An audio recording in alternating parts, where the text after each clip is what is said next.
Hello, everybody, and welcome back to another episode of the Bikini and the Brain podcast. So, I have my usual co-host, Adam, here, but we have a very special guest today. We have Celeste from Confessions of a Bikini Pro. Podcast. And that's the podcast that she does. So we're happy to have her on our podcast today, but she does more than just podcasting. She has a whole business centered around kind of the psychological aspect of, not only our sport, but, dealing with other people and other kind of mental issues that they may be going through and kind of help them with that. So if you want to elaborate a little bit more on that aspect and what you do to help others. Yeah, sure. Well, I'm so happy to be here. I have been looking forward to this all week because Adam's graciously hosting my event here at the CPC, which everyone's been so excited about. And to expand on what I do, I do help competitors and non-competitors, a lot of times athletes or people with fitness goals, with their relationship with food, their body image, and their goals.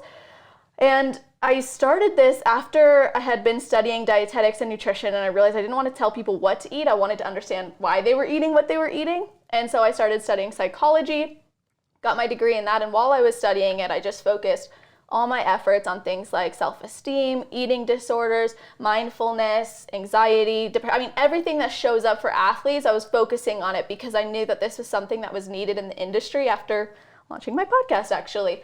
So once that kind of took off more, I decided, okay, I want to take this to the next level. So I'm finishing up my master's in clinical mental health counseling, which my goal is to continue to just grow in my business to support people with that knowledge and experience and actually talking to them and helping them with this. So yeah, it's my passion is working with competitors and seeing them have success in prep and improvement season, because I don't think it should be this major transition. I really think it should be seamless. So I want to help girls to achieve that for themselves. Love it. Now, many of you may or may not know, you were a guest on our podcast like a year ago, and it was one of the most well-received podcasts. That's awesome. And so we're so happy to have you back. So thanks again for coming. Yeah, of course. I'm happy about that. And I was telling Adam, his was the most listened to, along with Phoebe and a lot of other athletes like you, on my podcast. So it's really seamless.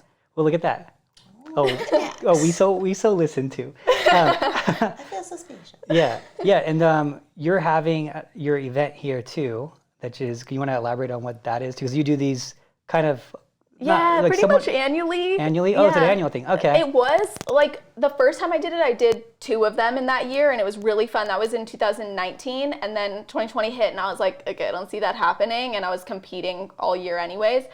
So then this year I was like, I really want to make it happen. So at these events, so this is my first time doing a 2-day event. So I'm really excited about that. But the one that I'm doing here tomorrow is going to be from 9 to 2. And we're going to focus on all things body image, food relationship, and mindset. And this is not just mindset for competing, it's mindset for life and personal development and how girls are feeling in their body in all stages and how girls are approaching food. So when we sit down, we're going to really understand what are some of the risks that come with competing, and then we're going to understand how can you still compete without feeling like I can't do this and have a healthy relationship with food, because I hear this all the time, like I have to choose between both. I have to give up prep in order to feel that way, or I have to not check in with my coach and not weigh myself in order to feel at peace with my body. And it's like, no, this is not how we should be thinking. So we're going to focus on whatever these girls are struggling with in prep or improvement season, or if they're in a life season or considering competing.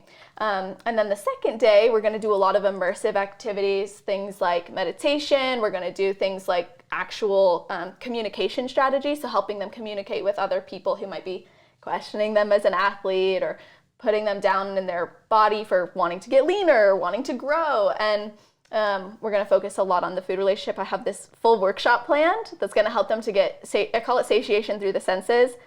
Because in prep, people complain about their food, it's all the same, and they go on autopilot mode, and then after the show, they binge on these highly palatable foods. And I want to change that and have them shift their perspective from this food sucks and I don't like it to, wow, this is really enjoyable, and I'm glad to be eating this on prep. Okay. Yeah, I didn't know it was 2 days. Yeah. What's your second day? So the second day is tomorrow. I'm doing it at a hotel, and you could have done it here. I didn't know that. I know. I was like, I don't want to ask. I didn't want to ask too much. No, you should have asked. This is what literally what the place is for. No. So next time, just tell me you're gonna do it for 2 days. I'm so grateful just to be here, and I know all my girls are like so stoked to be here. Yeah, I got a few people that message me. No, just tell them. You can just text Rachel, and Rachel just say, "Adam, Celeste is using it for 2 days." Like, all right. Oh yes. Well, thank you. Yeah. Cool. So anyway, Ashley, Ashley's the home worker of the podcast. She's the best. She's the producer. And you're the producer and the talent. Yeah, you're you know those guys that like star in their own movies and they're like producer, creator, this, and they have to list all the things they did. Yeah. Like you do that, but you don't have to list them. You don't list them, but she does all that. She's the creator, the producer, the talent. I would just say I'm the mascot, and I'm the mascot of the team and the podcast. Mostly the team, though. I'm the mascot. Yeah, you're definitely the mascot. I'll come in a costume one day. I don't even doubt that. No, I don't think anyone doubts that. I don't think anyone would question that at all. Right. I would be number 2 in that department, probably. But when you do it, it's like, oh, Ashley's just being crazy. When I do it, it's like, oh, did you see what Ashley made Adam wear? That's usually how it goes.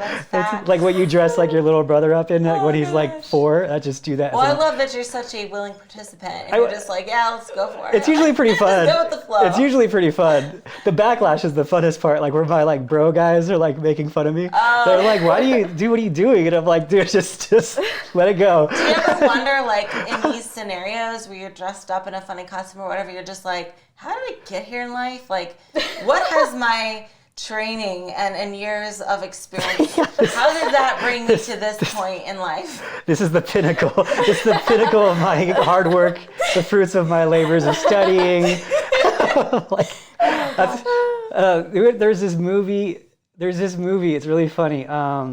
It's called like something Sunshine, and one of the actors is like the world's leading scientist on something, and then he's always in these like scenarios where he's doing this work that's like way below him, and he's like pushing a car to get it started. And then he always mentions, whenever he's in these scenarios, he's like, did I ever tell you I'm one of the world's most renowned scientists or whatever? I know, I'm always pushing it. It's always like, it's like the funniest thing. So always, whenever we have those scenarios, it reminds me of that part of the movie.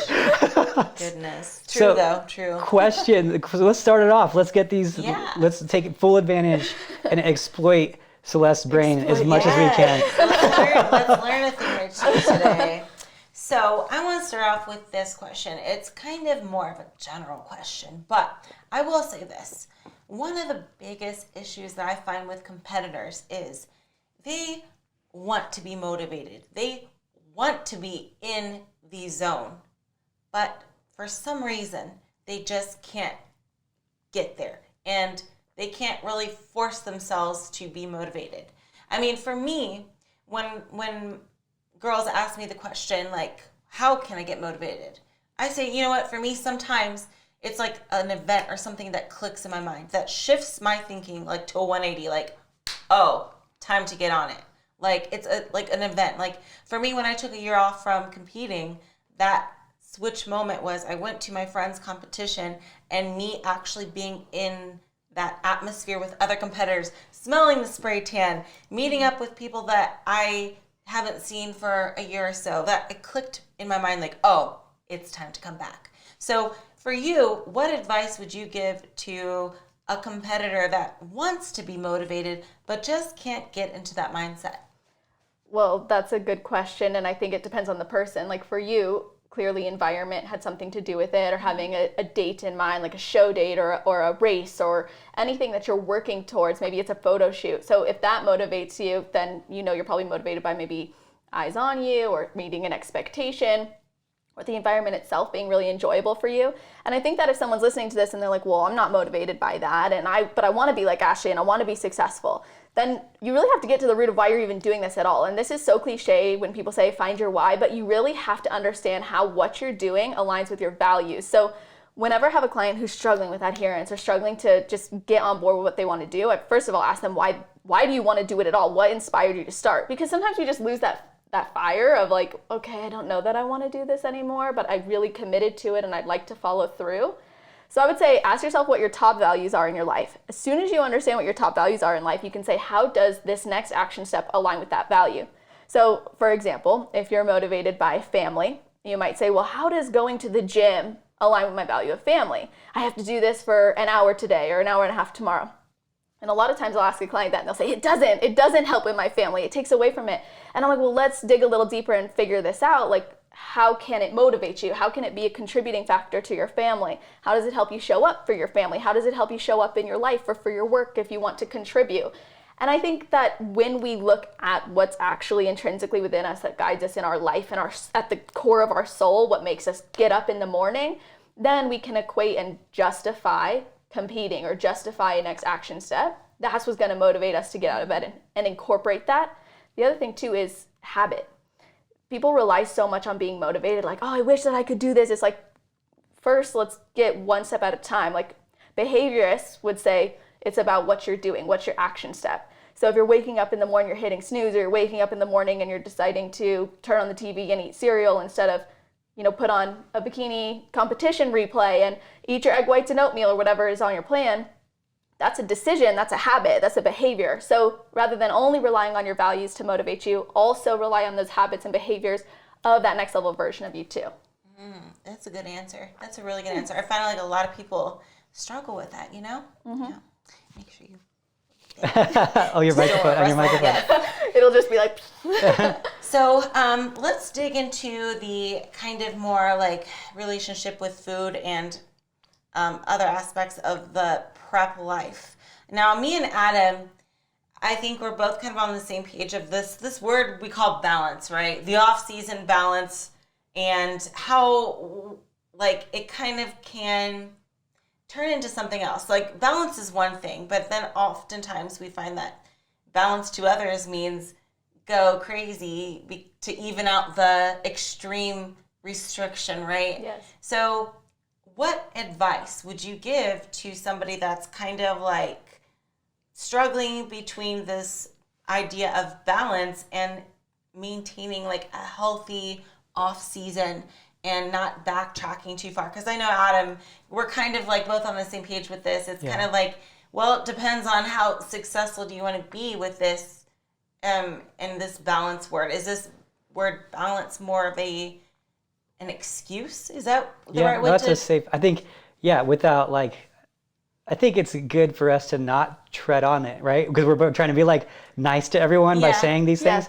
But, and I do think this is a definite strength of me and you, but a weakness of me and you too. Yeah. I think that we're too hardcore, but that's what it's taken to get it. And for me, especially since like your last podcast and since I was dating Hannah a long time ago, like she really opened up my eyes to the whole like psychological part of it. She's like, you're too hardcore. Like she's like, you're good at everything. And she's always, you should tell me, she's like, I think you're one of the best coaches in the world at getting people ready, but you're like one of the worst at understanding why they can't. And I was like, yeah, I would probably like agree with the back part of it. I'm not gonna agree with the first part of it, but like, because for me, it was always like, no, that's just what you do. Like you eat, that's how you eat. What do you mean?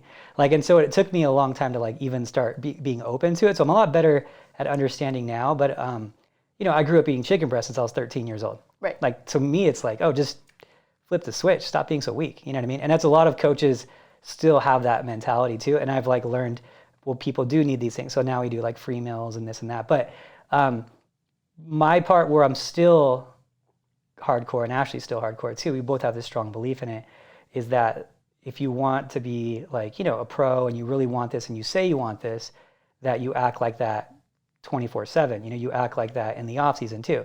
Having, free meals here and there and whatnot, I think there's no problems with that. But going up 30 pounds post show, going up 20 pounds post show, and then the same person saying, oh, I want to be a pro. Like, to me, those things don't line up, Mm-hmm. And so I guess to kind of overtake Ashley's question on that was like, where, I guess, no, it's the same question, but where does that lie for you? Where does that lie for someone who's not so great in the off season, but still have those goals of being a pro and all these things? Like, where does that line get drawn, kind of thing, I guess, is, where's the struggle? Where's the answer to that struggle? Those are really good points. I think that the line is crossed, or maybe draw the line, if the efforts required for you to be successful in prep and as a competitor are not efforts you want to take or are willing to take. I think in the improvement season, it's important to talk to your coach about what your expectations are, because if your expectations are different than another coach, they might feel that it's not suited, and for you it's going to be a pain. And I think for them it's like maybe they feel as though I want balance, and this elusive balance of, to them meaning going back to pizza nights with their kids every Friday, and then also Taco Tuesdays, and then also having a beer on the weekends when they're watching the game. Like, it's all these things that don't really make up the lifestyle of a bodybuilder. And finding moderation can be difficult if you've never ever practiced it or never ever had it. So when I'm working with someone who's struggling with their off season or their post show, what I usually find there was a lot of restriction, and they were feeling like, oh, I didn't get to have this, and now I want all of it. And obviously, there's like physiological changes that are happening, and then on a psychological level, restriction usually breeds fixation. There's also sometimes emotional needs that I think were unmet during prep that gets put on the back burner, and then people post show, they're like, now I'll work on this. Well, now you're really going to be in a pickle when it comes to finding balance or finding structure, because your mind's going to focus on what's missing. Your mind's going to focus on what's necessary. So you might have an emotion that needs to be addressed while also trying to control your food or your body or whatever you're controlling. And then that's going to manifest into going out of control and losing it. So the balance becomes impossible in your mind, rather than saying, okay, it is possible for me to actually stick to this diet and reverse well. And then to kind of branch off the idea of like stage weight and where you should sit, like I think life circumstances happen too. Like, I know I'm going to go personal right now with me, but like after this last show, I was like on point with my reverse diet. It was awesome. And same with my shows before that. Like, it's been really, really solid for me since like 2018. But the difference was this year, like I got sick. Didn't gain any weight. Then I went on vacation, not vacation, actually, I went to visit my family because my mom passed away. Didn't binge, didn't gain weight, nothing. But I came back and I was still following my reverse, and my weight kept going up. And I think sometimes there's like a physiological response that's happening. And I didn't think my calories were where they needed to be yet. And at that point, it was like, okay, we just have to slow down. We have to be okay with that. And we have to build and really focus on it. So I sometimes struggle with the idea of staying within a certain amount above your stage weight when you're still doing everything you can, like you're not making excuses and you're still following your program. Like, how do you then accept that, okay, wait, I am finding my balance, which is really sticking to my programming and following through with like maybe a refeed meal every week or every 2 weeks or whatever it is, and enjoying family life. And I think it just comes down to what that person's standards and expectations are and how it aligns with their circumstances in their life. And then having their support from their coach is like so important, because if someone falls off track or if someone feels like, oh my gosh, life is so heavy right now, I can't do anything. Like, there were times where I couldn't even eat because everything was so hard. And I didn't want to make excuses. So I'd get up and I'd like eat the chicken and I'd eat the turkey. And I was like, I want to be a champion, so I got to do this. And then it seems like sometimes the body has something else in mind. That's where I personally struggle. So where you struggle with like, okay, why aren't you eating the chicken? I sometimes struggle with like, you're doing everything you can, your body's not responding. Like, let's not beat yourself up to the point where then you're binging and then you're going off plan because you already think you ruined it. Does that make sense? Yeah. So I think there's a programming capped point in between those two too. You know what I mean? Because I think that's where a lot of people have the issue with the off season and coming out of a show, is that like for example, you're saying, your calories were not that high, right? Well, not that high is relative to where they've been, right? So, True. If you were, let's say you're one of those really hard dieters and one of those people, there's still a lot of people out there that go to like 1,000-calorie dieting, right? And then you started off and your metabolism was burning 2,000 calories when you started, but now your body's adapted because it's 4 months later and you've barely been eating, doing all this cardio. And they're like, well, I'm going to go to maintenance calories, right? And they use like equations that usually would make sense. Harris-Benedict equation is like the most commonly used one. And that says, oh, well, she burns 2,000 calories. Well, after this long of a prep, your maintenance calories may have shifted, right? So the way I approach it is, pretty simple. Someone checks in, and if they're gaining, a continuous amount of weight, well, then that's not their maintenance calories. Maintenance calories, your weight would stay the same if you were at maintenance calories, right? So anything past maintenance calories, you will gain weight.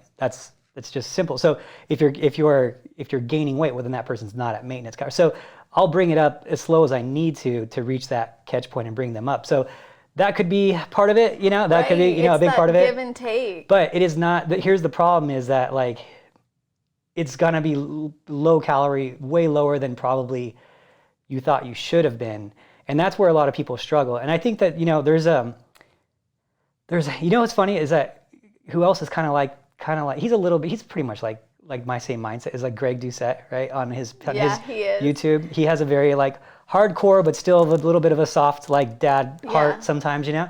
And I see that in his stuff sometimes, you know, even though he's kind of extreme with some of those things he does.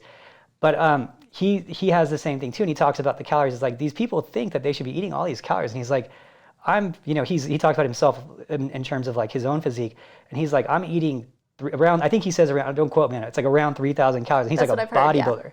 And he's like, these people are crazy that think they should be, this 110-pound bikini girl should be eating 3,000 calories. He's like, I'm a bodybuilder, like a pretty muscular dude, and I'm eating this many. So he's like, he kind of creates more light on this and creates light on like how many calories people are really eating.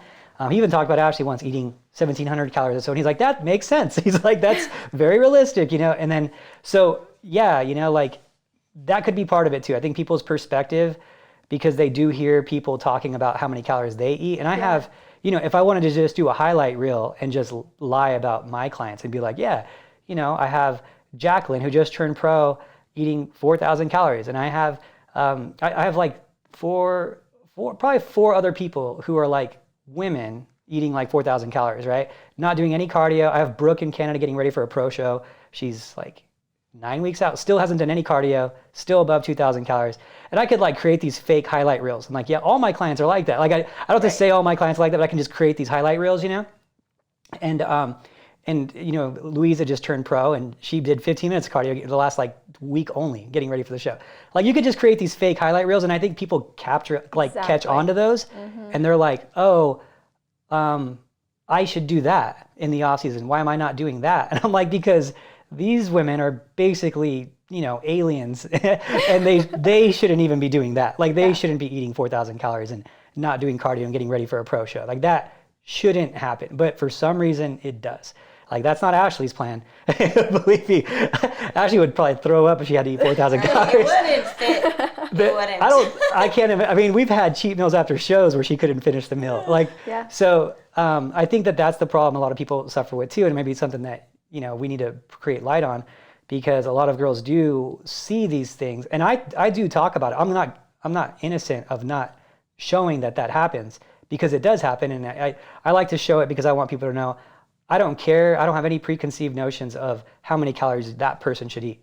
Wherever they end up, they end up. I'm just going to let the body tell me what to do. And that's how I do my stuff. When they check in, if it says do more calories, do more. If it says do less calories, I do less. Whatever it says to do, we're not the ones in control here. The body's what's in control. And so that's kind of how I do. So I think that the off season, and your example too, is very much, okay, let's be realistic about the off season. Let's be realistic. Maybe I'm not Louisa and can eat, you know, 4,000 calories going into my off season. You know, why do I think I'm that way if I've never been? Am I eating these extra calories because I think I'm that way, or because I'm using it as an excuse to just eat food and justifying bulking, right, type of thing. So that's where I think the biggest hole in our sport is the off season. That's the biggest hole.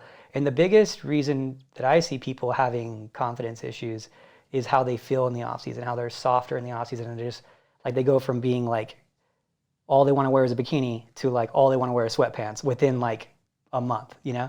And that's where I'm glad there's people like you that can hopefully help shed light on it, right? Because that's where I think my question turned into a monologue, spiel. right? I like that. That's good. I think what you just said is so important, which is like the weight that's gained. I always think, how was it gained and why was it gained? Because if someone gains 30 pounds a month post-show, we know it was probably gained through binging and restricting and then trying to make up for it, which you recently talked about, and how that then spirals out of control. Or someone looks in the mirror after their post-show meal and they're like, oh my gosh, I look terrible, I've blown it. Like, I had a client one time, she messaged me and she's like, well, I rebounded. And I was like, what are you talking about? What happened? And I was like, because I have them do like journal and rituals and stuff. I was like, all your rituals were positive. Like there was nothing to see here. So what are you basing this off of? And she's like, well, my weight went up. And I'm like, okay, let's like chill for a second. Don't let this be what turns into a rebound or an excuse for it, right? Well, I've already gained weight, so I might as well just keep gaining weight. I might as well just keep eating. And now it's all over and I'm one of the statistics. I'm one of the girls that can't reverse diet. I'm one of the girls that can't do it. And I think finding that happy medium with your coach is so important too. Like if you know the body so well and you know their body so well and you're coaching them. So if a girl is like, I realistically cannot follow this plan this week, Adam, it would be really like if they're brave enough to say, maybe I need a little bit of extra support, or maybe I just need a tiny bump in calories, even just for a day, it could make a difference, or you notice that, then these girls maybe start feeling like, oh, okay, I'm not weak, I'm not lame, I'm not a girl who can't stick to it, I'm just doing the best that I can. Yeah. No, and I'm a fan of that too, because I'd rather have those conversations with the people. And when because they'll send in their check-in, and I do have people that are pretty open, because I'm not like a jerk. I've just done this for a long time. I'm kind of calloused at this point to some things, because I'm like, well, this is what it takes. You know what I mean? Like right. And there's a lot of coaches like that, and I'm better than I used to be, that's for sure. But it's definitely something I got to improve on. But like now, if someone writes that in, that it's pretty simple and if you're a coach out there, this is pretty simple to do. The body doesn't work in like a day manner. Like people are like always like, oh, it's just a day. I'm like, no, it's accumulation of days is how it works. So if someone's really, really struggling, and I'd rather take away 200 calories a day in their menu plan from something they don't really realize. Like maybe it's like liquid fats or something where they don't even like feel it. They just like, it's something you don't like. It's not like it's a big carb meal or a big piece of steak, Yeah. Like the liquid fats or whatever it is to get rid of, let's say 200 calories a day, and then add in a 1,200 calorie meal once a week where they can eat whatever they want, that 1,200 calories. Like, and most people would want to trade that. They'd be like, I would trade that 7 days a week. Yes. Let's just make them all like that. Yes. So on that, and then there's other ways of doing it too, where you could only take it away. Like let's say they have a 400 calorie meal. What I do too is I can take away, let's say 150, 120 calories, which is like almost nothing on their menu plan, which is like one added fat. We have this meal, we call it like fat with carbs, which it lets them like choose. So it's like usually like a tablespoon of nut butter or something like that. And that's like 120 calories or a serving. And so if you do 120 and then you replace the meal, so it's like 400 calorie meal on their day 7, and then you add in an 800 calorie meal plus that 400 calories is 1,200 there.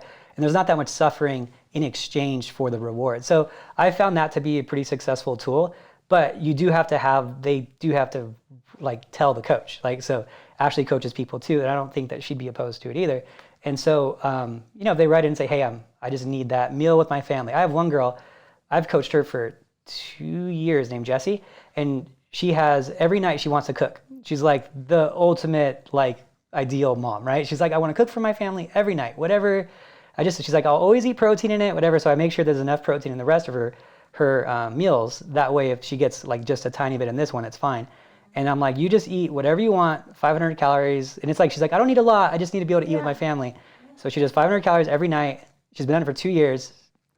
Yeah, I love that. That's the answer, I think, is like, be willing to tell your coach what you need and want, and understand that your coach you hired for a reason. They're going to have an approach that is going to hopefully meet that goal. And if not, hopefully they're honest with you and tell you about it. And your expectations shift or are more appropriate for that season or for that phase of your life. And I think that's a really good approach. Yeah, and then when it comes into like in season, we'll get a little bit more like tracking on it. We won't have as much leniency on it, but when it comes to, and that's really just the last few weeks. Like you could, and I always tell people if you're doing a show, you got to understand it is going to be inconvenient. Like fitness is not convenient. Competing is way past not convenient. It's like that's the thing. I think there's some misconception of people with fitness, and they just like want it to be convenient. And I'm like, look, this is like not.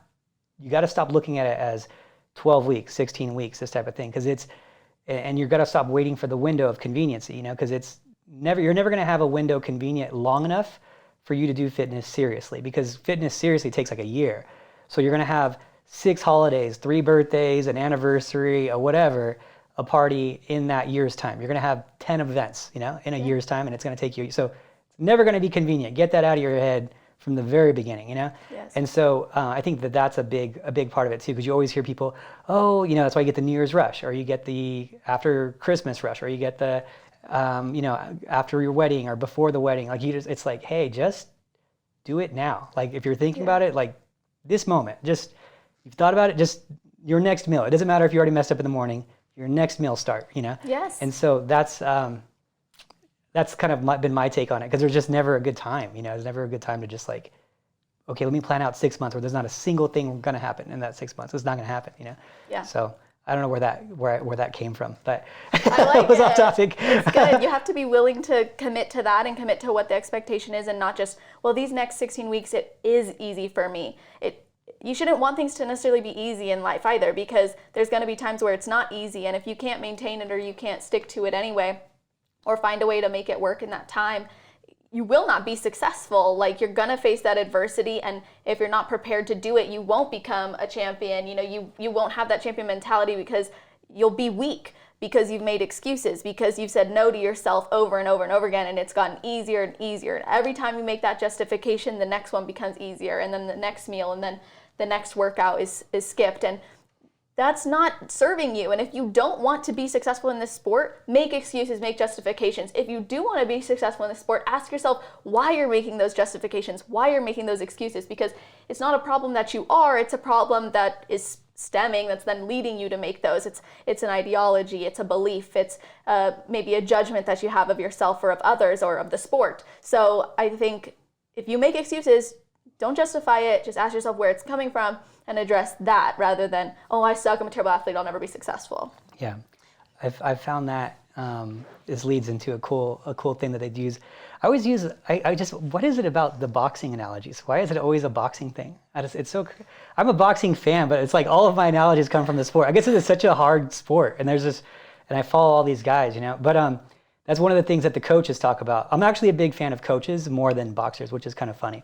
Like all of my heroes are like it's because of their coach relationship they had. Like Customato, which is like Mike Tyson's coach, and my favorite guy of all time, which is not even a real character, is Mr. Miyagi from Karate Kid. Like, I love that relationship and how he like mentored and coached.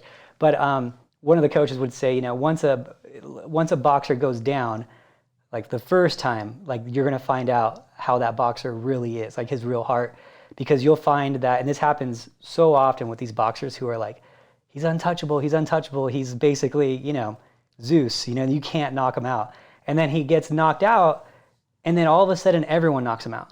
All of a sudden he keeps getting knocked out, And it's like you can pin it on some of these guys' careers. That one time they got knocked out, and then they were never the same after that, right? Physiologically, nothing changed, but psychologically, everything changed. Chuck Liddell, it happened to Chuck Liddell. It happens to so many guys, And you see it happen, and the boxers, the coaches are like, this is what happens, is like the guy thinks he's immortal. Like he keeps going and going so long that he thinks he's immortal. He starts believing, maybe I can't get knocked out. Maybe I can't get knocked out.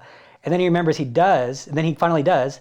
And then he realizes, like, when the fights get harder, maybe I'll just go down again. Like, and it just that voice gets louder and louder, and it gets easier and easier to go to that place again. And then all of a sudden they're just never the same, and their career's done.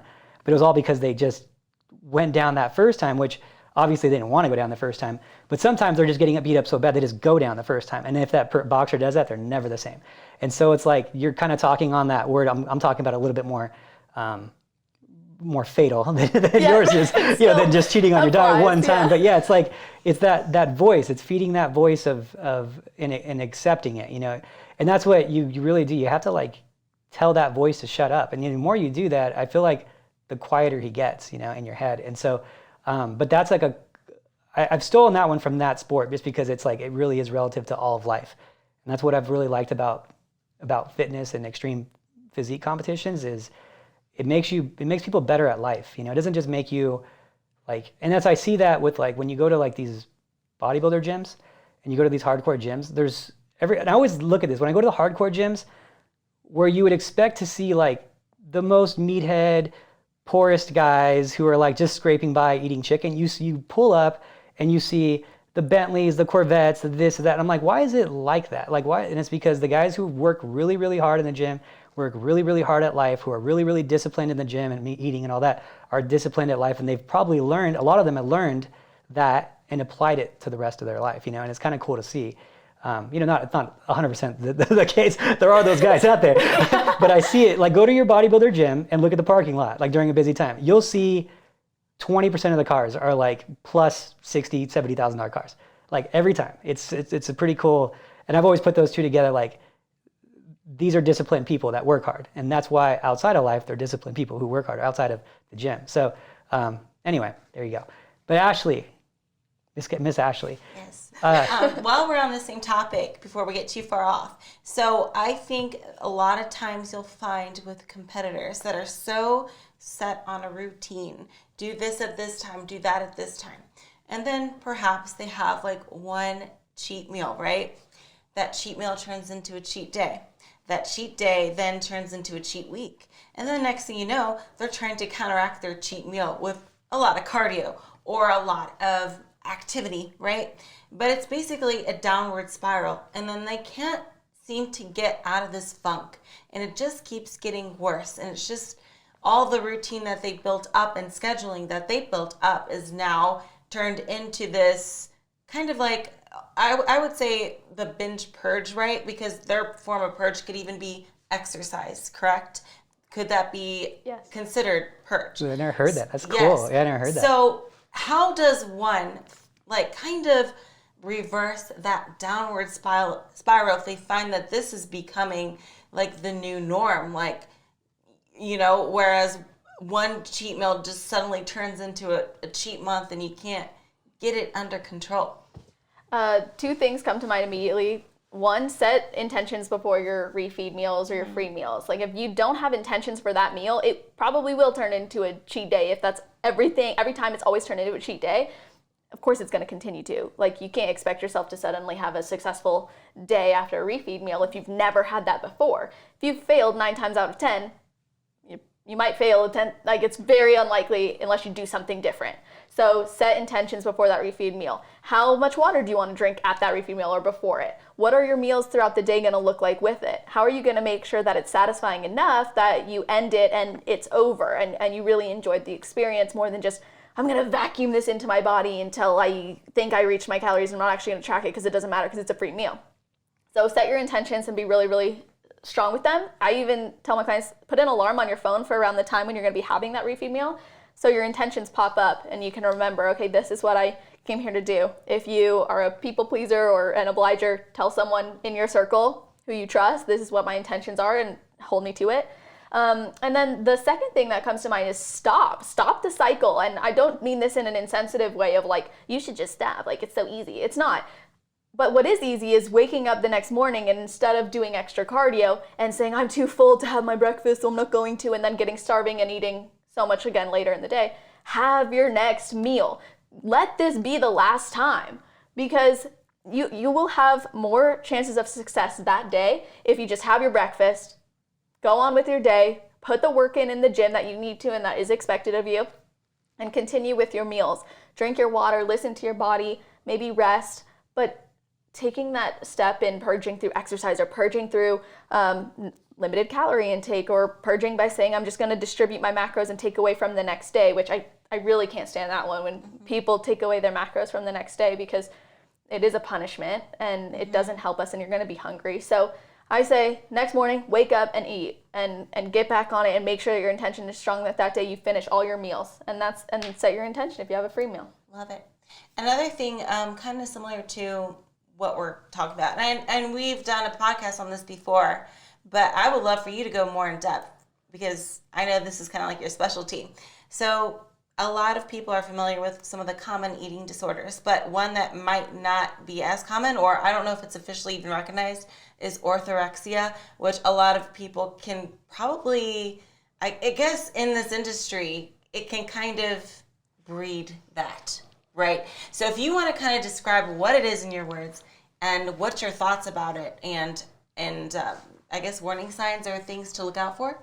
Yeah, for sure. So I tend to push back a little bit on like some of the mental health industry stuff. Mm-hmm. I think that if it was where it needed to be, we wouldn't have as many problems as we do. Mm-hmm. So I definitely think there's issues with the diagnostic system as it is right now. I don't think there should be a diagnostic system based on symptoms at all. I think it should be based on what this person in front of us is experimenting, not how many of those are experiencing, not how many of these things they're experiencing. So orthorexia, for example, is in the DSM-5 as an RFID or non-specified eating disorder. So this is usually described as having an obsession with only eating healthy things. That right there is a concern in itself. If you're only focused on eating healthy things for the sake of body control. That's how they're describing it. That's how I would describe it too. If you only eat healthy things to control your body size, your body weight, or the way that you feel, I think is different, but your body size and weight is usually what this is correlated to. And if someone were to offer you, let's say, a cookie or a piece of chocolate or a carrot, maybe you think a carrot isn't healthy. That's going to cause that type of disorder to come up. And in competition prep, a risk factor is that usually you are following a strict diet plan. So in order to resist or maybe protect, I should say, against that type of risk, is recognize the benefit to what you're eating. Every single time you sit down to eat, ask yourself, what is the nutritional value? How is this benefiting me and my goals? Rather than, this is a good food, which makes me a better person, and that's why I'm getting smaller. Instead, it's, I'm committing to this, and it makes me feel good, and here's the vitamins and nutrients that are in it. Because you might think, like, oh, steak is bad because it's red meat, and I was taught not to have it. So then, but you sit down and you say, well, what's the value in this? And you see, oh my gosh, it's chock full of vitamins. This is an amazing source of fuel for my body. You're going to look at that piece of food differently than had you just said, no, I'm not allowed to have that. I can't have that. So that would be my approach. And what I was saying with the diagnostic statistic manual, I don't think it's necessarily good because there's a lot of competitors who would come up as having an eating disorder. Right. I don't think that they do. I think what makes a disorder or makes a mental health issue is when it impacts your life in a negative way. You are happy living your life as a competitor. Yeah, I'm having my chicken broccoli. Yeah, you're cool with it. Like, you're not dying to have like a piece of cake. I can't stop thinking about it. It's all I want to have. Right. Is not your life. Like, just like there's competitors out there who think, oh my gosh, that's all I could want, that's all I need. And then it's maybe a problem because it's infecting your brain, it's infecting your focus, it's taking you away from what matters. So that's when it's an issue. But I don't think it's an issue just because you meet certain criteria and you only eat XYZ foods. No, because there's people who are going through gut health protocols. There's people who are going through actual physical problems. You're going to diagnose everybody with an eating disorder? Yeah, that's true. true. So I think it's about how is the person interacting with their food and how is it impacting their life. Right, totally. Because we even know, like, of scenarios, it's like, if you don't eat, like, on that specific dot at that time, and it's, you have to weigh out, like, even broccoli to the T. If it goes over, like, one minuscule little gram or something like that, then they feel guilty afterwards. Like, you know what I'm saying? That would like be a problem. The over obsession of being so healthy or precise or sticking with it so to the T to where it's like, you know, you feel guilt if you don't get it 100% correct, you know? Yeah, exactly. And guilt is just, it's defined as a psychological phenomenon that represents a response to you acting out of alignment with who you want to be or think you should be. And when we recognize who we are trying to be or think we should be or think we should act according to this identity, so if you are a competitor on prep who thinks they need to weigh up their broccoli to the gram, and as soon as it goes off by a gram, you're like, I am the worst competitor, I can't do this prep, like, of course you're gonna feel guilt. But instead, if you went into this with the intention of, I'm gonna do as best as I can in this program, I'm going to be honest with my coach, I'm going to follow through on my meal plan if I need to make swaps because I just can't stomach it or because every time I weigh it out I get it a little off and I need to take a step back, then that's going to look different than if you were like, my expectation is to be 100% perfect, because research has shown the all or nothing mentality always leads to nothing. The more that we expect perfection from ourselves, the less perfect we usually become, because it's riddled with shoulds and it's riddled with expectations that are unrealistic to where we are. Like, if someone was a new competitor and they're like, I need to be like Ashley, Adam would be like, well, yes, in like a few years, 10 years, maybe get on her level, but you gotta work it up. Like, if I started my business and I was like, I need to make my business like Amazon, that would be so stupid. I don't have the product, I don't have the services, I don't have the equipment, I don't have any of that. People are comparing their $1,000 month to someone's 7-figure month and thinking that they need to be there and therefore they need to take all those actions, and then they're setting themselves up for failure. Same thing happens with, I think, competition prep and having the guilt or having those identities that aren't actually aligned with where they're at and what the next best step is for them. Love it. Love it. That's a really good point. I'm curious, do you find that there are certain personality traits that do better or thrive in this sport? And on the opposite end, are there some personality traits to kind of look out for? Like, if you know you are a particular person that possesses this personality trait, to kind of, you know, just be cautious of how you act and go about things, if that makes any sense. Yeah. So I think highly conscientious mixed with neuroticism, those people are going to do really well in this sport. Basically, if you're type A, you're going to be successful. Yeah, 100%. Yeah. I was So like, he's not a sociopath because he's conscientious, but he has the neuroticism, which is why he's successful. And probably same with you and same with me. That's why we are successful in what we pursue and whatever we're committing to, because we have that. So type A people, probably you're setting yourself up for success. People who maybe have faced adversity or challenge or can embrace a mentality of challenge and remember that, wow, like this is such a blessing to choose that. Those people will do well. People with an attitude of gratitude, as they say, or people who, you know, like people who actually want to do it. So yeah, those people be successful. People who won't be successful are those who are probably really reliant on other people for validation because it's fleeting. It's not going to last. So we have to develop that first. And then the people who are maybe more of an obliger because someone comes and says, oh, I really, like people pleasing basically. If they say, oh, I really want you to come to my birthday party and I really need you to eat this with me and I know you're on prep, but like, can't you just do it this one time? And you say, yeah, I'll do it. Your peak week's gonna not be as good as it could have been. So you can develop your personality more. I will say it's a lot of what we have as personality traits are ingrained from a young age and sometimes genetically as well, but you can develop them through focus and through, I think, discipline practices. So things like having one non-negotiable every day that you follow through on, having a set of actions that take you where you want to go and need to, and which capitalize on your current personality. Because if you are someone who's more of a people pleaser, you might say, how can I be a people pleaser or be this person while also still achieving my goals? So then you might set the expectation of, okay, I'm going to start asking my friends to go on hikes with me. I'm going to ask them, oh, do you want to come over and have a movie night? Rather than always going out to the bars, always going to the parties, having a new expectation with your friends so you're still able to connect and be social and do what you want to do, whereas an introvert might not have to worry about that either. So those are just a few considerations I would make.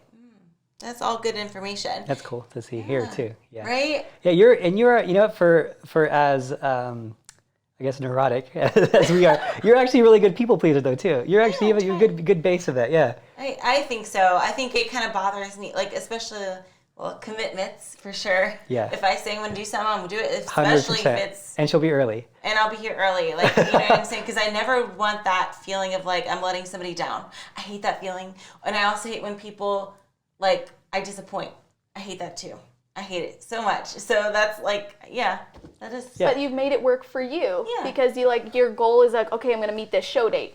Totally. So I'm going to show up on that show date for the judges, for the sport, for the people that I represent, for my coach.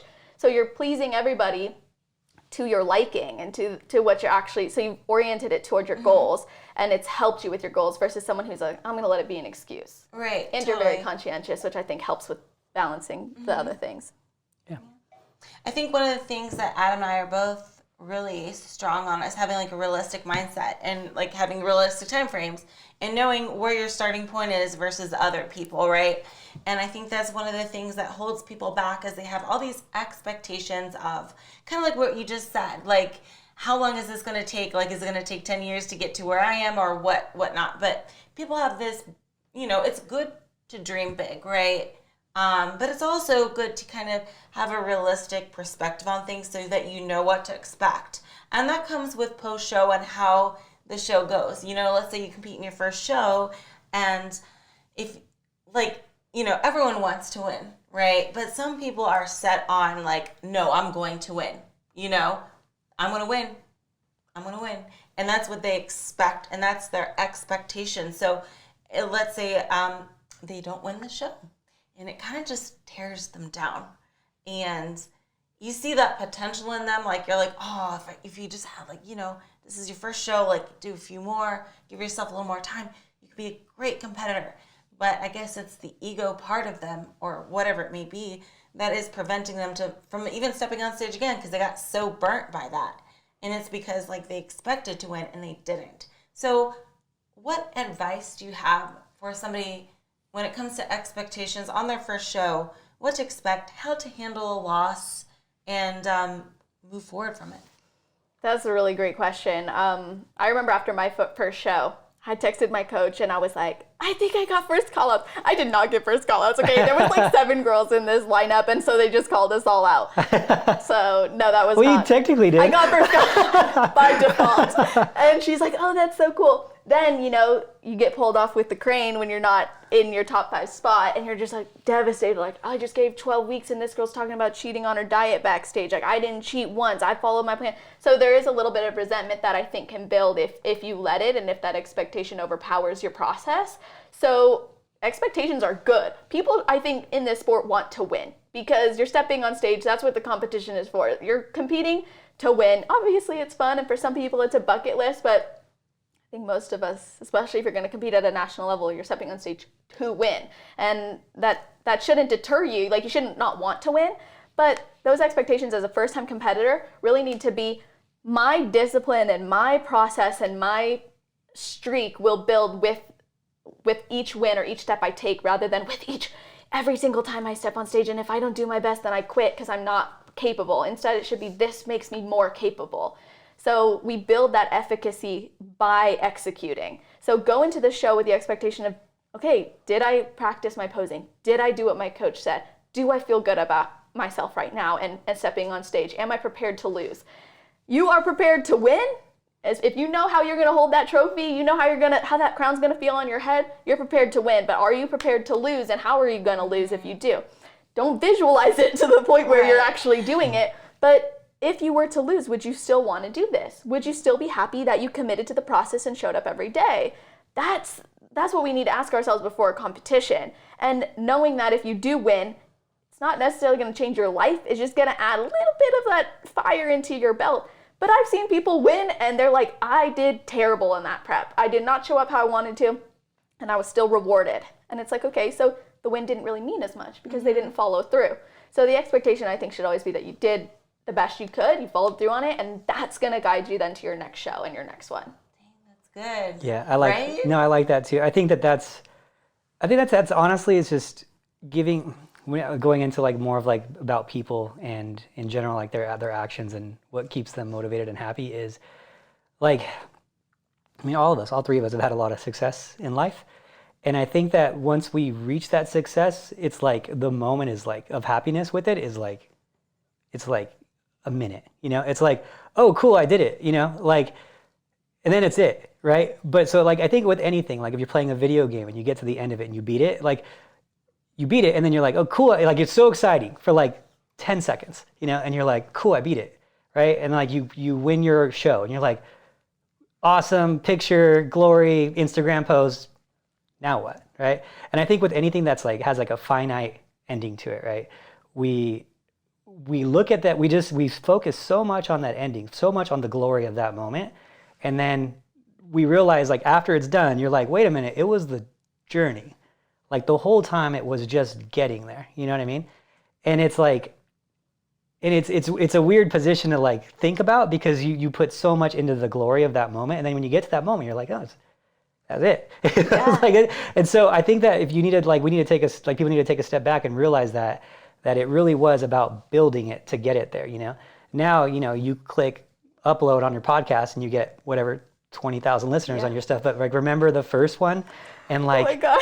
When there was when there's like 7 listeners and then there's 70 and then there's 700 and you're like, whoa, this is so cool. And like the journey of making it better and this, and like, I remember with my training business, not too long ago, I was still sitting behind a table at the gym saying hi to people that walked in and doing their body fat for free just to try to talk to someone that hopefully they'd sign up for personal training.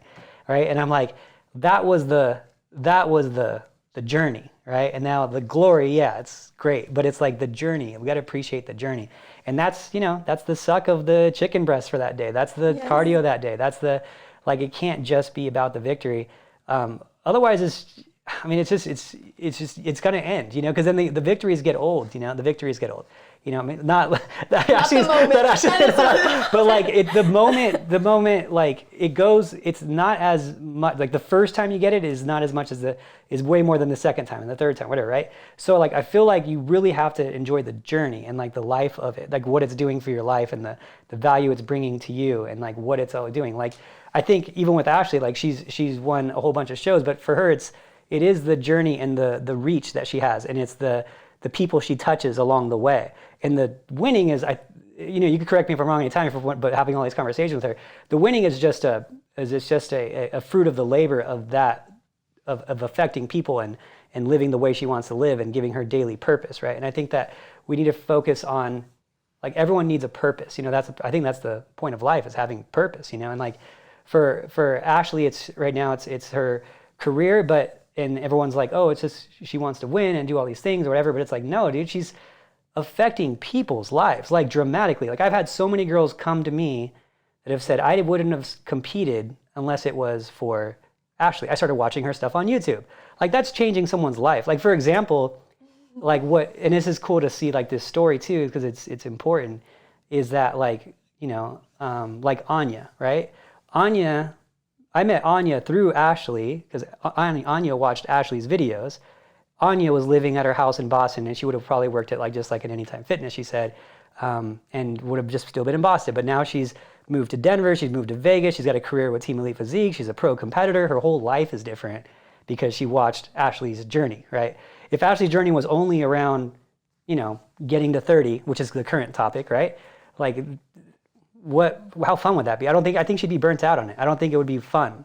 But Ashley is able to stay in this because she goes to shows and people are like, I started doing this because of you. I started sticking to my food because of you, because I watched this thing or whatever. And like that, I think that the value of this whole thing comes from that. And I think we need to focus on, okay, here's my purpose, but what's going to come along the way, and enjoying the journey. I don't know, that's my take on it, at least. So. Yeah, like it's that topic of self-actualization. It's not a moment you land on that adds meaning to your life. It's everything that led you to that, and that you became, and that you contributed, or that brought you satisfaction. And you didn't know, but I gave Ashley 30 candles when I got here, because I want, like, there's 29 that are of one color, and then one's yellow for her 30th win. And I was like, okay, lighting each candle to commemorate the wins, because it isn't about the 30th candle, right? It's about every single one that led to it. And I told her it's the impact, it's the influence that you've had and what you've been able to do. And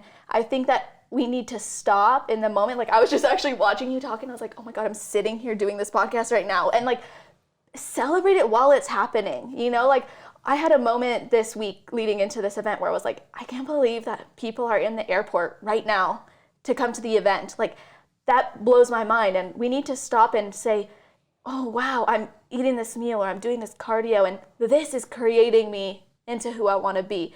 Not the moment itself. It's not when you're crowned the champion, or when you get a title, or when a judge tells you look great. It's every moment that leads into that. Regardless of the outcome, you still became this person and this version of you because of that process. So yes, we need to just stop and say thank you for this process, rather than I hope I get the result, because it was never about that. Yeah. I love that, Even, like, looking back on the shows I've done, it's like, what's the most memorable part of this show? It's like, where do I begin? It's not just that time I won. It's like everything that led up to it, and all the memories I created even after, or a friend I made. So it's a whole, like, experience all in one. And it's not just that, oh yeah, they give you a trophy, So I think it's important to, like, savor every single moment leading up to it, and after, even if it's not necessarily the placing you wanted, but just, like, take a step back and be like, wow, that was so cool. Yeah. Wow, I can share this story, and, I made a friend, or whatever it may be, or I was one of the very few people that was brave enough to even stand in a bikini in front of a whole bunch of people, even if it's something as simple as that, Not many people can say that. So I think it's important to realize, like, you're in a very unique position if you're competing. Like, a lot of people will never experience this or go through this, and it's something you can just, like, reflect on and be like, wow, I did that. That was so cool. Yes, that's why I think you should never stop competing too. I'm not. Like, don't you worry. I know this is not, like, even close Ashley's to the basically end. a rookie now. She's every year. It's like let's just keep going. Let's just. I love that. I'm almost warmed up. Yeah. I can't believe, like, okay, side note, I hope this doesn't offend. I don't even care if it offends someone. The people who've told you not to compete because you're gonna steal points, I'm like, who are you? I love it. Like, why aren't you? You should want to step on stage next to Ashley. You like, have no idea. I love when they say that, because, see, when they say that, it makes me want to compete more. It just so, like, oh, cool, fuel on the fire. Just fuel on the fire. Oh, wow, I think I'll jump into this show since I'm motivated. That's awesome. Fuel on the But fire. no, I'm totally like, it's kind of like a very funny situation because they kind of say that or insinuate it, like thinking that I'm going to back down, and I'm like, Yeah. who do you think I am? Yeah, you don't know. You don't I'm not know. going to fold because you said that. I'm going to compete more. Yeah. This is your life. Like, you do this because you love, like, it's like doing it for the love of the game rather than for the love of the glory or for the love of other people or validation. It's like, you live this, you love this, like, you should never be asked to stop. Like, you wouldn't ask someone to stop running their business because they reached a certain amount in profit. Right. Let them make more so they can donate it, so they can get back more. Just like, you are making more of an impact every time you step on stage. Or like you told the story of Anya. It's like, we should be celebrating that you're capitalizing on your position, that you're capitalizing on what you've been able to create. And I think that goes for every competitor. Like, want to show up because it makes a difference. Totally. Yeah, and you competing that often is had more of an effect than you probably will ever realize. That's the thing. I think about it. That's what I think where I get my victories in, because I've talked on the podcast, like I'm going to go and finally take my vacation and get some mental rest because I need it because I've been working so hard for so long. But when I'm working really hard and I'm like, gosh, this is hard, I'm doing this again, like whatever, I'm traveling or whatever. And I'm like, when I think about it is, because my whole thing has always been this, like, I worked in a nutrition store since I was 16 and worked in the gym since I was 18. So it's like 23 total years, right? And I was always like, that long ago, I picked a fight with fat, right? I picked a fight with fat and I'm still losing, right? But I've affected more people than I ever thought I would, And what happens is, like, the effect of someone watching Ashley in her let's say, like, videos from like 4 years ago, and she's doing a lot of like fun skits and cartwheels and stuff. Look at this fit chick. She's like real fit, but she's real athletic too. And usually you don't see that. And usually it's just girls flexing their muscles, and she's entertaining to watch. Oh wow, she's actually takes this really seriously, right? Oh wow, maybe I should start eating healthier, right? And then that girl starts eating healthier. Then she's like, oh, let me start doing coaching for fitness or whatever. Right? And then she learns about nutrition, and that girl has 3 kids, right? And then that girl has 3 kids, and she makes sure that her kids never gain the weight that she did, and she feeds them healthy. And then her kids grow up eating healthy, and they have 3 kids, right? And then they tell their friends. And so it's like the effect that you could have along the way, and the effect and that's what I think about. I'm like, yeah, I'm affecting people by creating light to the subjects that, that a lot of other people are too, but we're all creating our own light that's going to have years and years of impact and to help people be happier, more confident, live longer. And it's like, it's pretty cool. So with your effect too, actually, with doing all these shows and stuff, it's like there's so much light on you, and you're just creating positivity with it too. Totally. Yeah. The cool thing I think about your story too, which I really have liked about your story, especially this year. This year has been really cool because it's really shed a lot of light on people. I think people's they've had misconceptions on how often that they can compete and if they can live lean and live like this. Like, you've pretty much shut everyone up that has said, oh, I can only compete for 2 months out of the year, and I got to get ready just for the Olympia. Like, you've kind of been like, no, yeah, I can be in shape. You can stick to this all year long. Yeah, like, I'm not miserable. Yeah. Like, this, I have in a time of my life. Like, I feel great. Yeah, You know what I'm it's saying? been a good year. I'm feeling great, and I don't feel like, oh man, I have no energy. I mean, every once in a while I have a day, just like every other person on earth, you'll have a day where you're just like, ugh, I'm tired, But, I mean, in comparison, I'm probably have more energy than most people, I would say. Probably about like 90%. Most people. So, like, I'm feeling great. I'm healthy, and I think I've got a good mindset. I'm not mentally fatigued. My body's holding up nicely. I think we've managed to be pretty darn consistent from show to show. I mean, little things here and there. Most of the adjustments weren't really physique related, honestly. They might have been like posing or something like that. Cutting you off real quick, I loved your last look like the best so far, too. Really? I loved that look. Oh, thank you. Yeah. Anyway, go ahead. I'm sorry. Side note. Thank you. But yeah, I mean, I think that's pretty cool. So I just want to show that, like, hey, I know that your favorite Instagram competitor is saying it's miserable over there eating tilapia and asparagus and bragging about how hard their prep is.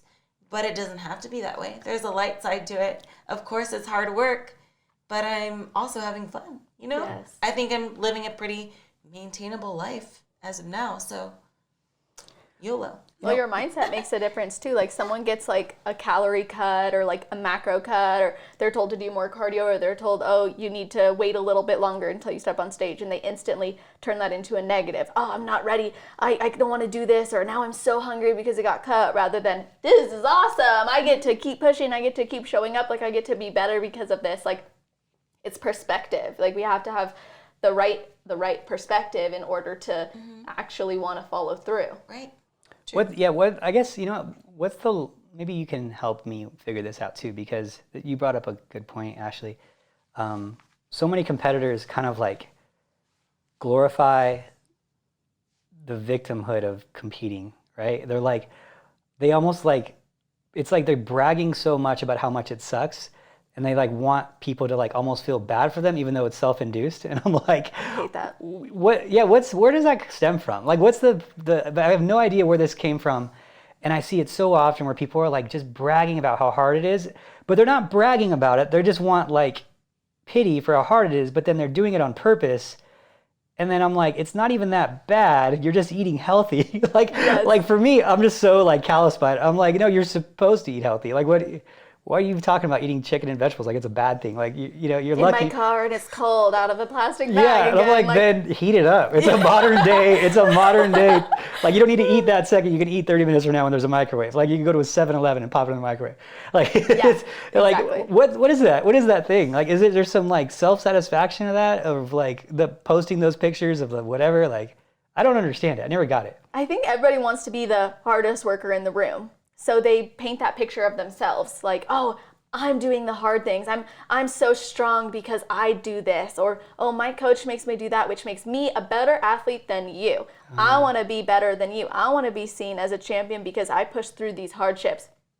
Instead of saying, I'm choosing to do this. This is really awesome that I'm so blessed to be able to pay a coach to tell me what to eat, go to the store, or have a meal prep company send it to me and eat it. Like, I think victimhood is like really rampant, I feel like, too, just in the world right now. Especially, right? Yeah. People are rewarded for being victims, and it's not a good mindset to have, because all of us are so much more than that.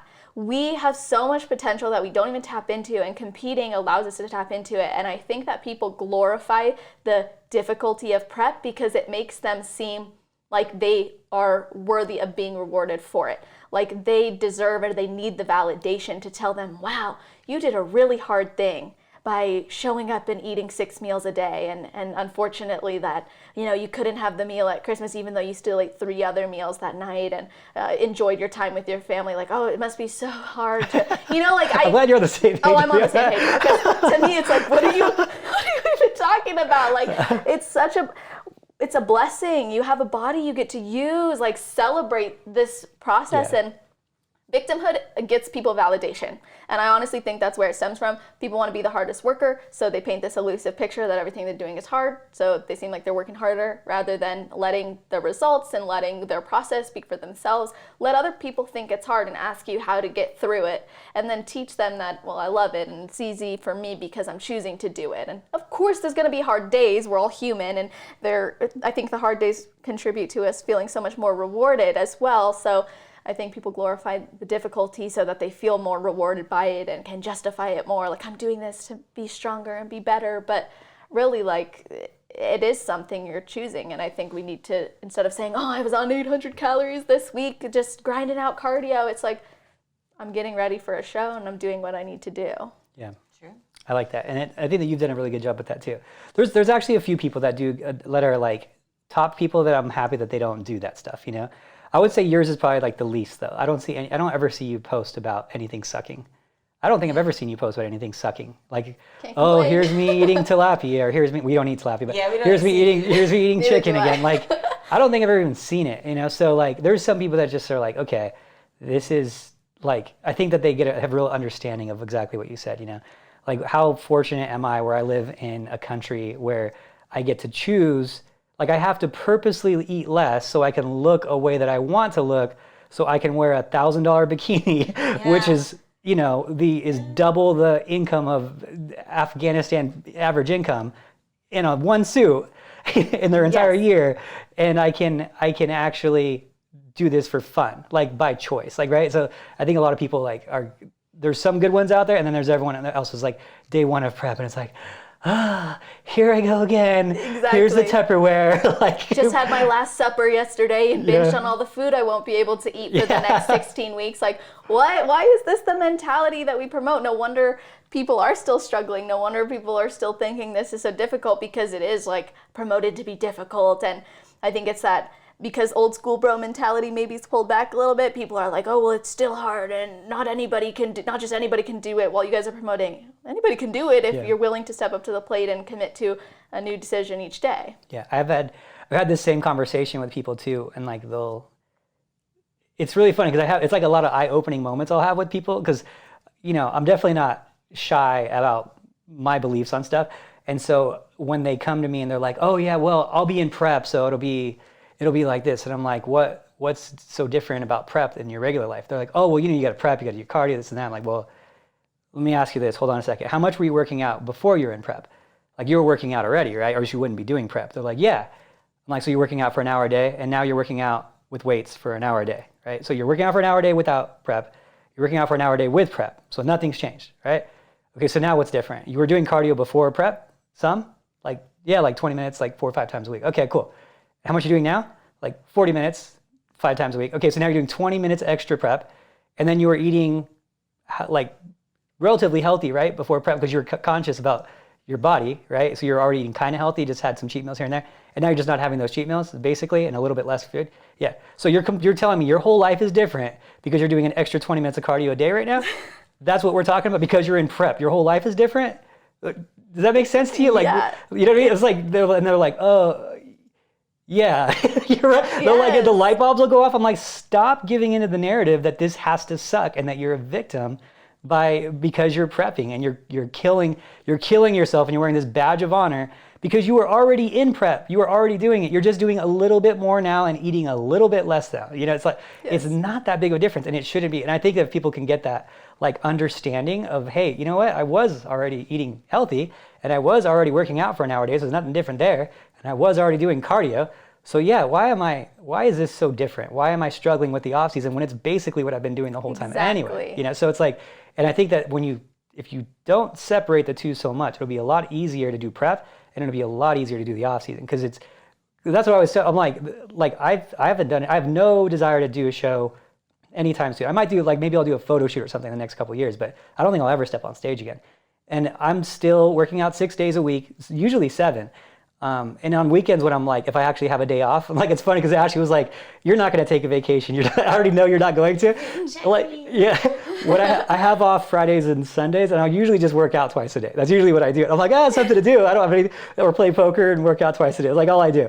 So I'm like, yeah, it's not that different, Like, if I were to jump into prep, it really wouldn't be that different. Like, I wouldn't be complaining about suffering. So I think I'm glad that you talk on it a little bit. And I think that if people can get that mindset of, I'm kind of already doing that, and kind of how you talked about it, then maybe they will be more successful in the off seasons and in seasons too. And you're a good example of that too, because you're basically living in prep. Yes, I'm living the dream, bro. Yeah, living the dream. And it's like, if you can't do what she's literally, I think most people when they prep, they might eat the last 8 weeks to 10 weeks, how you're basically living, because you're always doing a show you've been doing a show every 6 to 8 weeks, so you're pretty much eating you're 8 weeks out. If you can live like that, you just got to do that for 8 weeks. Ashley's got to do it for 8 years. Yeah, exactly. I feel fine. I don't have intense cravings or anything like that. Yeah, and then when you do have cheat, the rare occasion, usually after the Olympia, we'll have something, but it's pretty small. Still probably considered healthy in most people's lives. Yeah, I think after the Olympia is the only time I ever see you really have a drink. Right. It's not even every Olympia, and then a burgers and it's pretty rare. It is. I'm more of a snacker too. I think that's one of the things too, is that I never really want a big meal because I hate it just sitting in my stomach and being bloated. But grazing and snacking, that's why I'll pick off people's plates. Yeah. Like I did with Anya's sweet potato, okay, I'm satisfied. That was pretty funny, actually. Sweet potato. She had the sweet potato fried. She's like, is this a sweet potato? Not me, Anya.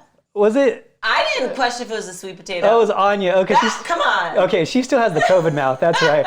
She still got the COVID mouth. She can't taste anything She very can't good. smell or taste, yeah. Yeah, she's like, some foods it's like a lot, and then some foods it's not at all. It's pretty funny. Yeah. So I feel bad for her. I'm like, well, at least you're on a diet, so the food wasn't that good tasting anyway. Right? Like, Oh my God, seriously. I was eating like cabbage soup when I had COVID. I was like, might as well. Really? Because I couldn't taste anything. And I was like, who cares? It doesn't matter. And I had this girl that has this theory about getting her taste back, and she said she was like, she would eat foods that had really, really strong taste that she knew she didn't like, and really, really strong foods that she knew she did like. And then she would just smell them and like concentrate really hard on it. And she's like, I tell you, your brain is more powerful than you think it is. She's like, I did that for 5 days and got everything back. And I was like, what? She's like, I would smell it and I would let it sit in my mouth and I'd think about it and I'd concentrate. And then she'd like, I'll do it for things that tasted bad and things that tasted good. And then I would do really strong spices that I knew what they smelled like. She's like, and I'm like, she's like, 5 days later, I don't know if it's coincidence. She's like, but I did it and I concentrated and it came back. And I was like, that's pretty nuts. Like, I used to not, you ever seen that one guy who does all that stuff with his mind? He like walks on the ice with his bare feet like miles and like there's no problem. And he sits in cold water and doesn't go through hypothermia. the guy who does the breathing. Yeah, the breathing thing. Wim Hof. Yeah, that guy. He's really opened my mind up to like just seeing the possibilities of it, unless like I'm totally being scammed. But then I was like, no, because that's what I thought. I was like, oh, it's just fancy editing. Like all his stuff is like fancy editing or whatever, right? And then he said he could release his own adrenaline, right? And I was like, that's nuts if he thinks he can do that, right? And he got hooked up They tested him, and they basically said, okay, if you can do it, the doctors. And then he did it, and he actually released his own adrenaline amazing. at will of his mind. That's dang, and I thought burping on command was something you special. believe that? So like maybe we're totally underestimating the power of the mind. Our mind is everything. That's what Customato used to say that too. I say Customato a lot. He's Mike Tyson's coach. He was really Custom auto. Customato. That's his. Oh. Yeah. Yeah, it's sounded like a car dealership. he's an old school Italian dude. He's a famous boxing coach. But he was like one of the first guys that talked about, and you'd like him a lot. You should actually look him up. Check him out. Because he was one of the first guys that would talk about the psychology of the sport. And he said, and he would say, that's how Mike Tyson turned into this like machine, And he would like build up Mike Tyson, and for like 2 weeks when he first met Mike Tyson, he wouldn't even help him box. He just talked about, what he's going to be doing and how his mind is. He said your body is just a vehicle for your mind. That's all it is. He's like, that's all your body is. It's just to carry around your mind. And it's kind of cool because you're like, you're so into that. And he really went into that stuff with Mike Tyson. Really turned him into thinking he's like a god of war. Like he didn't study regular school. He didn't study all this stuff. He studied gods of war. Like he studied like warlords and the mindset of them and all these different things. So he's a really interesting perspective on life. He does. That's why I really like his stuff. But he's very much into psychology of everything. People think he's just like a stupid meathead because he's, he was an uncaged animal when he was like, 20, which he was, and he'll even admit that. But his mindset was he was immortal, he was this, and it was all because he believed it. And then he was knocking guys out in 8 seconds. So it's like the mind is so powerful. And I'm glad that you like kind of create some light on the tool that it is for our sport. So it's pretty cool that you focus on that because I think that I'm like at 10% of even touching into that sector of things. I need to really focus more on the mind part of it, I think.